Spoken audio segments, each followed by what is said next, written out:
할렐루야. 양자신 모든 분들 주의 은혜가 임하길 주의 이름으로 축원합니다. 오늘은 네 번째 이제 마지막 주간이기도 하고요. 성탄절이 마치게 되면 입 싹 닦듯이 성탄 찬송도 안 하고 성탄에 대한 말씀도 안 할 때가 많았거든요. 그런데 이번에는 좀 마지막까지 성탄에 대한 부분을 준비해서 말씀을 전하고자 합니다. 오늘은 제목에 있는 것과 마찬가지로 동방박사들의 성탄 준비라는 제목 속에 말씀을 나눠보고자 합니다.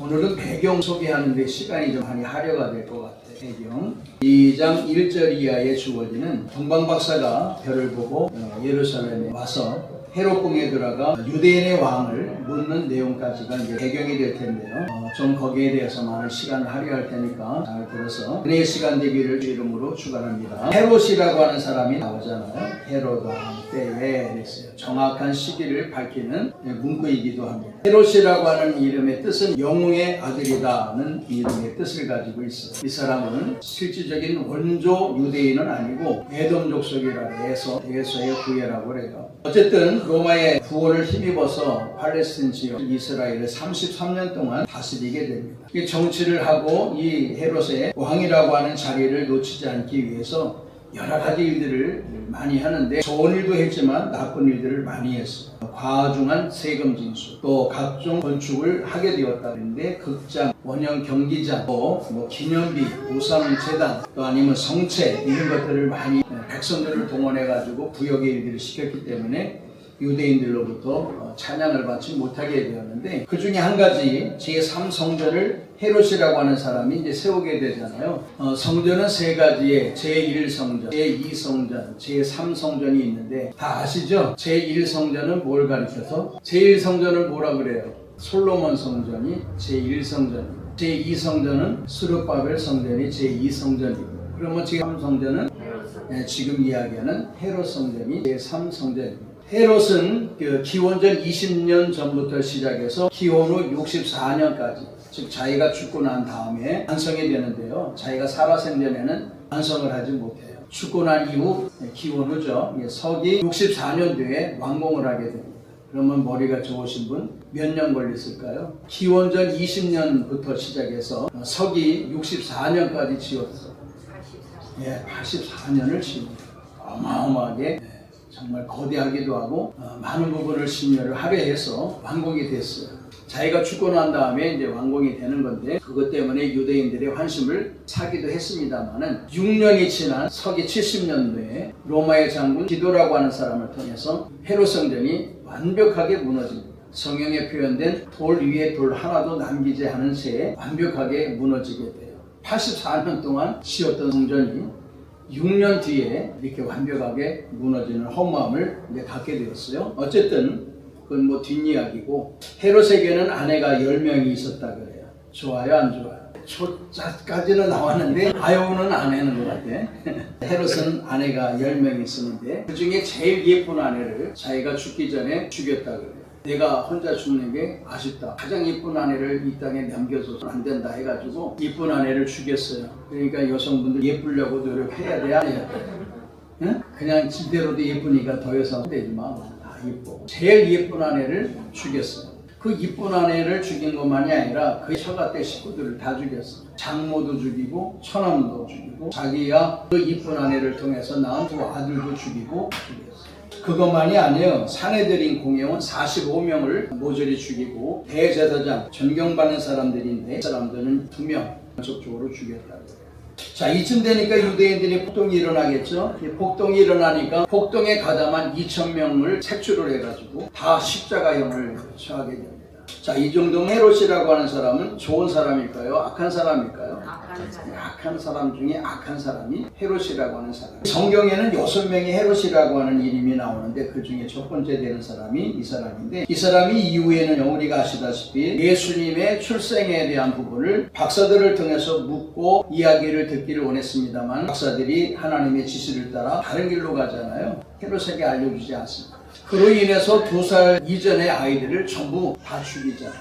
다 죽여요. 그러니까 아주 이건 설면피를 가지고 있는 사람이 아닐까라는, 그렇게 이야기해도 무관한 사람이 아닐까 싶습니다. 자, 그런데 예수님이 여기 이제 동방 헤로드 왕 때에 예수께 의해서 유대 베들레헴에서 나심에 그랬어요. 유대 베들레헴. 이 베들레헴은 예루살렘이 이제 중심 지역인데, 중심 지역에서 남쪽으로 약 8km 정도 가면 베들레헴이라고 하는 작은 마을이 있다 그래요. 베들레헴이라고 하는 이름의 뜻은 뭐라고 그랬어요? 그건 먹는 건 아테네 기가 막히게 안 잊어먹고 있는 떡집이라는 의미를 가지고 있어요. 그런데 베들레헴 자체 지역이 풍성한 지역이라 그래요. 그러니까 농사도 잘 지어지고 여러 가지라 함께 양식도 많이 공급이 되어질 정도로 온 땅을 가지고 있는 그러한 것인데, 곡식은 물론 과일까지도 비옥한 그러한 곡창의 지역을 베들레헴이라고 해요. 예수님께서 이 베들레헴에 출생하신 의미는 시면과 걸맞는 의도가 있지 않았을까라는 생각을 가져보는데, 그 내용이 뭐냐면 예수님도 온 세계에 주의 풍요로운 양식된 복음을 전하기 위해 이 땅에 오시게 되었던 것인데, 그 출생지가 비록 초라한 베들레헴 지역의 마구간이지만은, 그러나 그 지역 자체의 의미를 보게 되면 바로 여기 비옥한 아름다운 장소였다, 풍성한 곡식과 아름다운 창고가 되어지게 되었던 지역이었다라고 하는 것을 생각해보면 그 의미도 우리가 바로 찾을 수 있지 않겠나 싶습니다. 그런데 여기에 동방 박사들이 왔다 했어요. 동방으로부터 박사들이 예루살렘에 이르러 말하되 이렇게 되어 있어요. 동방의 박사들, 지난번에 말씀 잠깐 드렸습니다만은, 동방이라고 하는 것은 어디라고 그랬어요? 바벨론이라고 그랬어요. 동방이라고 하는 지역은 바벨론이라고 하는 지역입니다. 바벨론은 우리가 잘 아시죠? 이스라엘 백성들이 70년 동안 여기서 포로 생활을 하고 나중에 귀환을 하게 되는데요. 100% 귀환했을까요? 그렇진 않았을 거예요. 거기서 정착하고 나름대로 살만한 사람들, 웬만한 사람들은 다 그런 것은 아니지만 많은 사람들이 바벨론에 남아 있어요. 그래서 이 박사들이 헤롯에게 와서 누가 묻지도 알려주지도 않았는데 유대인의 왕이 나신 것이 어디냐, 즉 유대인의 왕이라고 하는 표현을 하거든요. 유대인의 왕이라고 하는 것은 바로 이방인들이 이 메시아를 언급하는 단어 명칭이기도 한 부분인데, 그런 내용들을 박사들이 알고 있었다라고 한다면 바벨론에 포로로 끌려가게 되었던 유대인들의 여러 가지 일들을 이미 이네들이 습득한 바 있기 때문에 그와 같은 예수님의 별칭 유대인의 왕이라고 하는 그러한 명칭을 헤롯에게 찾지 않았을까라는 생각을 가져보게 됩니다. 바벨론은 예루살렘으로부터 1500km 정도 떨어졌다 하잖아요. 부산에서 서울까지의 거리가 400km 정도 된다 했어요.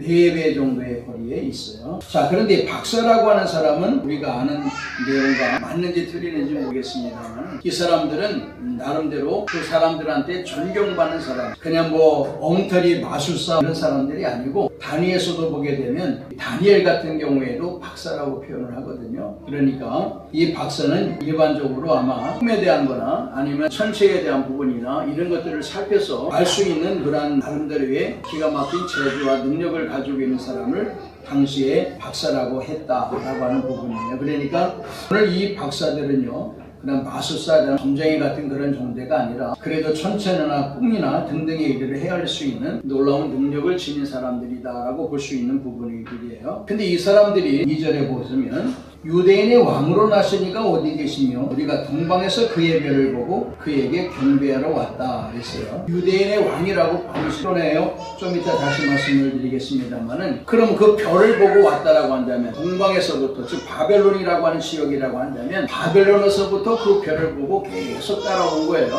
근데 그 별이 어디에 멈춰야 되는 거예요? 사실 마구간에서 멈춰야 돼. 마구간 위에서 멈춰야 되는 게 맞는 건데, 근데 여기는 그런 내용이 없지만 자세히 들여다보면 이 별이 바벨론에서부터 박사들이 이끌어 오다가 예루살렘 근교 어리선과 사라져 버렸다는 얘기거든요. 그러니까 이 박사들은 나름대로 헷갈리는 거예요. 그러면 이 별이 여기서 없어졌는데, 그러면 과연 유대인의 왕이 어디서 나셨겠느냐? 왕이라고 하는 존재가 어디서 출생하겠느냐? 정치력의 힘을 가지고 있는 것이 예루살렘이라고 한다면 그 왕에 대한 부분을 제일 가장 먼저 알 수 있는 지역이 어디냐? 왕궁이다 생각을 했겠죠. 그러니까 왕궁에 가서 묻는 거예요. 이게 다 알고 있을 것이라고 생각을 하고서 물었던 거지. 자기들도 그 멀리서 보고 유대인의 왕에 대한 이야기를 생각을 품고 왔는데 여기 정치의 중심가인 예루살렘 그것도 헤롯궁에서 당연히 일들을 알지 않겠느냐 생각을 하고 가서 그냥 서슴없이 별 무슨 문제거리를 만들기 위해서가 아니라 당연한 것으로 여기고 헤롯궁에 들어가서 유대인의 왕이 어디서 출생했냐 우리에게 알려달라 하는 거예요. 그런데 헤롯궁에서는 난리가 났죠. 난리가 났어요. 왜냐하면 전혀 금시초문의 이야기를 들었기 때문에 그렇습니다. 그러니까 상당히 먼 곳에서 동방박사들이 함께 오게 되는데 보세요. 지난번에 말씀드렸던 목자들은요 천사가 직접적으로 찾아와서 예루살렘의 탄생에 대한 부분의 소식을 알려주고 그곳을 자리를 알려주고 장소 또 가서 경배할 수 있도록 은혜도 허락해 주잖아요. 근데 이 박사들에게는 한마디도 언급하지 않았어요. 그냥 별만 뜨게 하고 그 별만이 움직이게 되면서 예루살렘까지 인도해 왔단 말이죠. 그런데도 불구하고 이 박사들은 그 별을 보고 유대인의 왕을 찾아 나선 거예요. 왜 그러냐면은 여기 중요한 단어가 있어요. 여기 중요한 단어가 뭐냐. 2절 여기 포인트가 있는데 혹시 짚어볼 수 있어요? 동방에서 무슨 별을? 그의 별. 그의 별은 무슨 상징이에요? 여기 보게 되면 2장 1절에 보면 그랬잖아요. 유대인의 왕으로 나신 이가 어디 계시냐? 우리가 그의 별을 보고 왔다. 그럼 그의 별이라고 하는 이 별은 뭘 상징한다? 유대인의 왕으로 나신 이가 어디 계시냐 와서 물었어. 그러면 여기 박사들은 그 별을 보고 동방에서부터 왔다 그랬거든? 그럼 그의 별은 뭘 얘기하는 거야?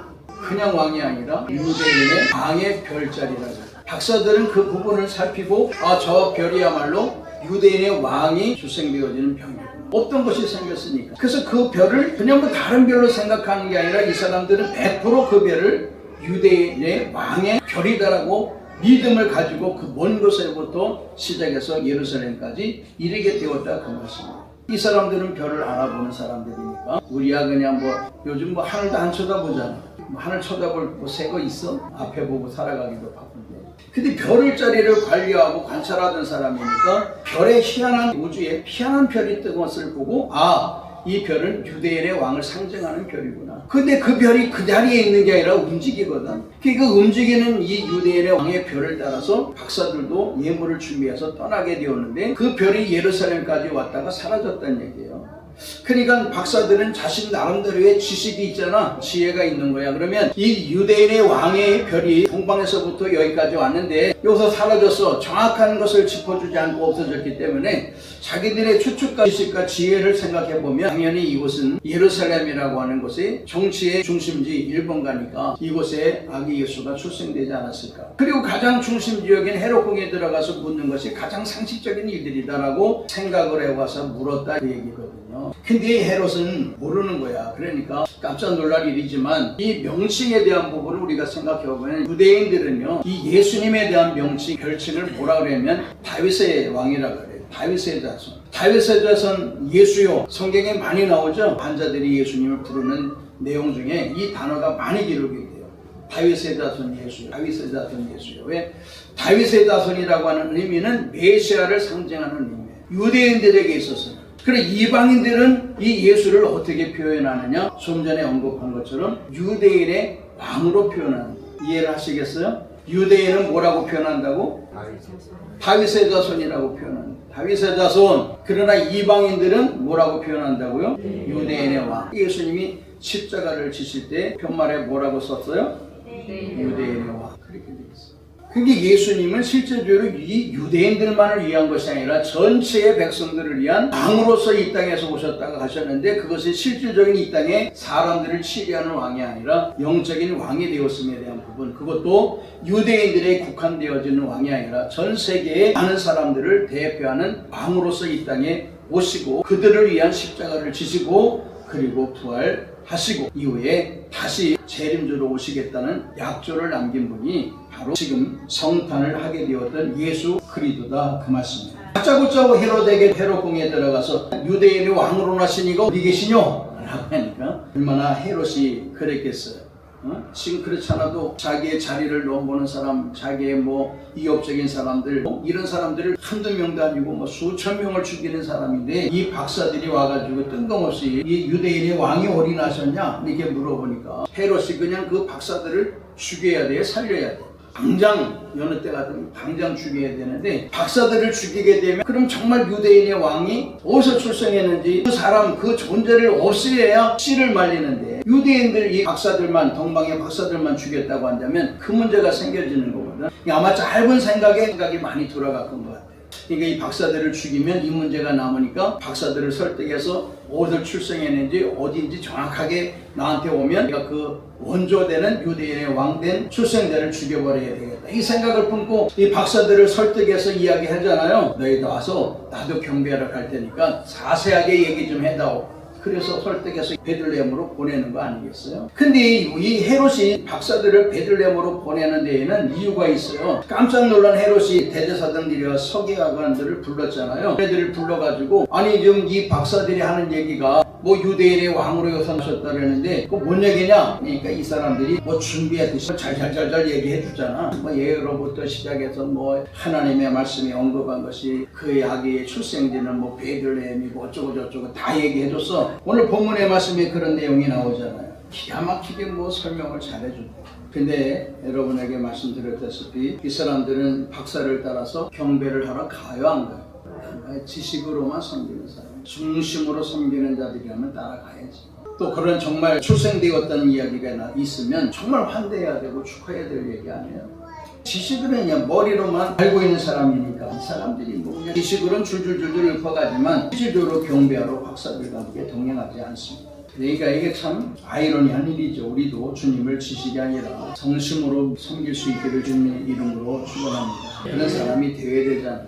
그런 사람이. 그렇지 않고 그냥 뭐 지식으로는 어쩌고 저쩌고 얘기 잘하고 남들도 잘 가르치는데 본인은 실제적으로 시키지도 않고 뭐 경배도 안 하고 이런 사람이 되어진다면 되겠어요. 자, 어쨌든 헤롯의 이야기를 듣고 동방 박사들이 왕궁을 벗어납니다. 문 밖에 딱 나오자마자 기다렸다는 듯이 뭐가 떴어요?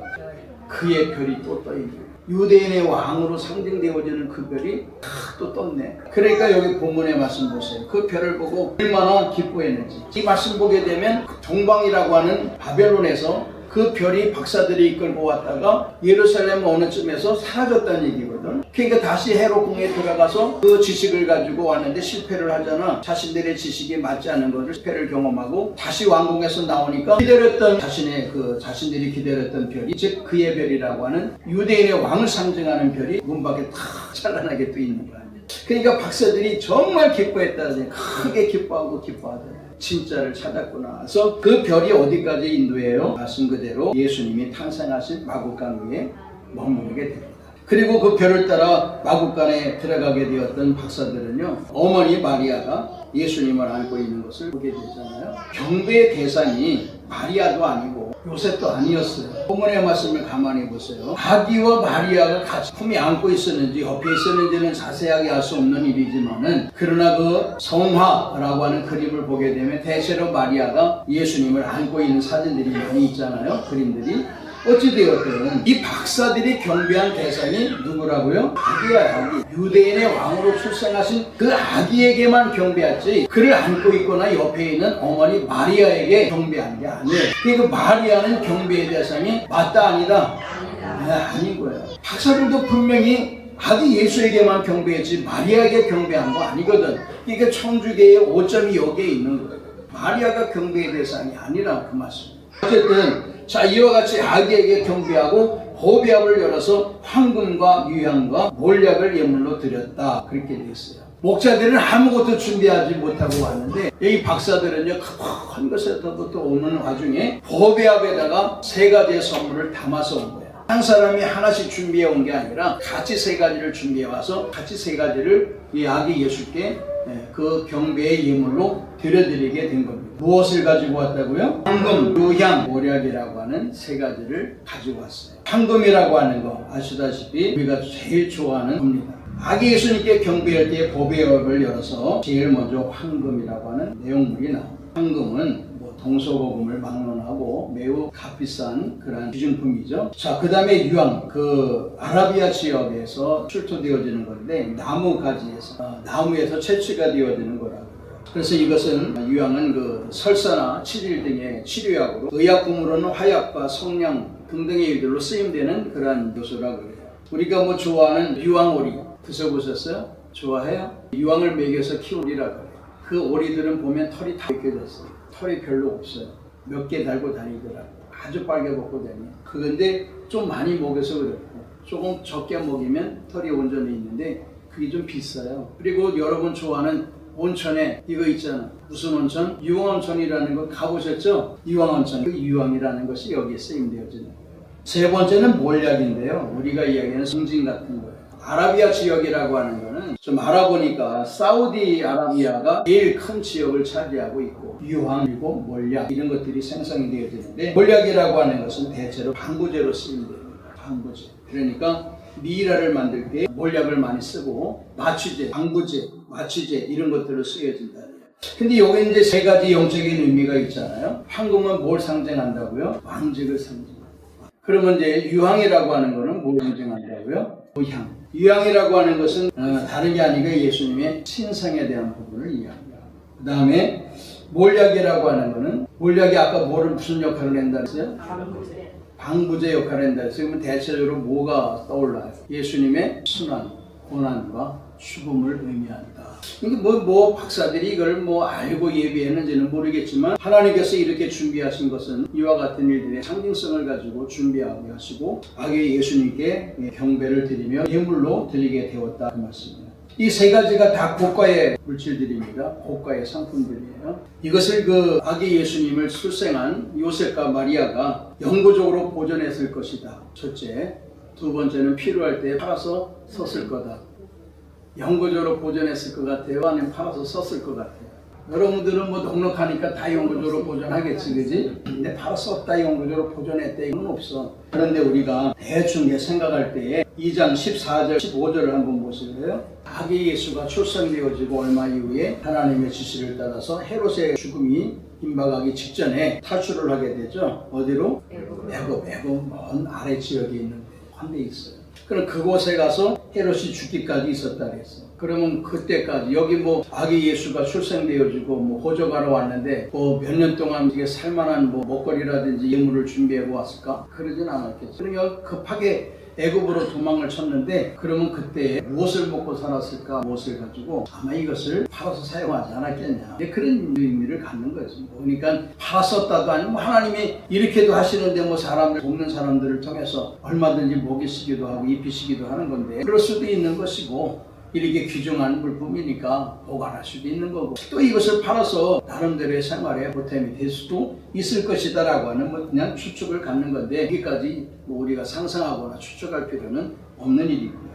자, 어찌되었든 동방 박사들은 자신의 사명된 일들을 잘 감당하고 돌아가게 됩니다. 여기서 우리가 좀 한번 생각해 볼 수 있는 것은요. 다시 말씀드리지만 박사들에게, 목자들에게는 상세하게 다 알려주고 맞이하고 경배하러 가게 하셨고 이 박사들에게는 한마디도 안 해주었어요. 도망가라만 꿈에 나타나서 말씀하신 거고 그런데 여기 와서 한번 모든 과정된 일을 한마디도 언급하지 않으셨어요. 나름대로 그런 부분의 일들을 보게 되면 박사들은 박사들 나름대로 알려주지 않아도 다 알아차리고 오잖아. 근데 목자들은 알려줘야지. 목사들이 그거 양치기든 사람들이 천성을 구별할 수 있겠어요?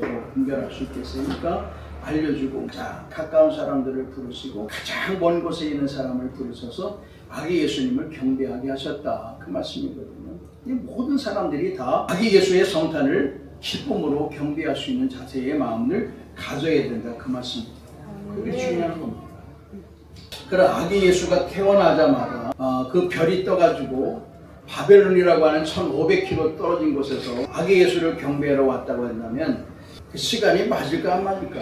바벨론에서 별 떠가지고 여기 베들레헴에서 아이가 출생했어. 별 떠서 그냥 쭉 이렇게 왔는데 아기가 그때까지 어린아이로 있든지 아니면 이 사람 축지법을 써가지고 그냥 1500km 떨어진 곳에서 그냥 한 사람이 달려왔는지 이런 생각은 해봤어요? 어떻게 왔을까? 박사들이 그 아기 출생할 때를 맞춰가지고 이미 오래전에 그 시간적인 거리의 일들을 따라서 하나님께서 그들에게 보여주지 않았을까? 그 내용도 정확하게 성경에 나오지 않아요. 그렇지만 그 먼 곳에서 어떻게 아기 예수의 출생의 날에 맞춰가지고 그 먼 곳에서 와서 아기 예수를 경배할 수 있었을까? 그러면 미리 알려준 것도 아니었을까라는 생각을 가져보는 부분입니다. 그것도 중요한 부분은 아니지만은 그래도 우리가 궁금점에 대한 부분을 제가 한번 생각해보고 나누게 되었던 부분인데요. 중요한 것은 우리가 그 헤롯궁에 있는 대제사장들이나 서기관들처럼 지적으로만 알고 있는 사람이 되어서는 안 되는 일이고 각각 뭐든 간에 중심으로 주님의 성탄을 기뻐하고 축하하는 마음으로 경배하는 자세를 가지고 와서 경배하는 사람들의 중심이 더 중요하고 아름다운 게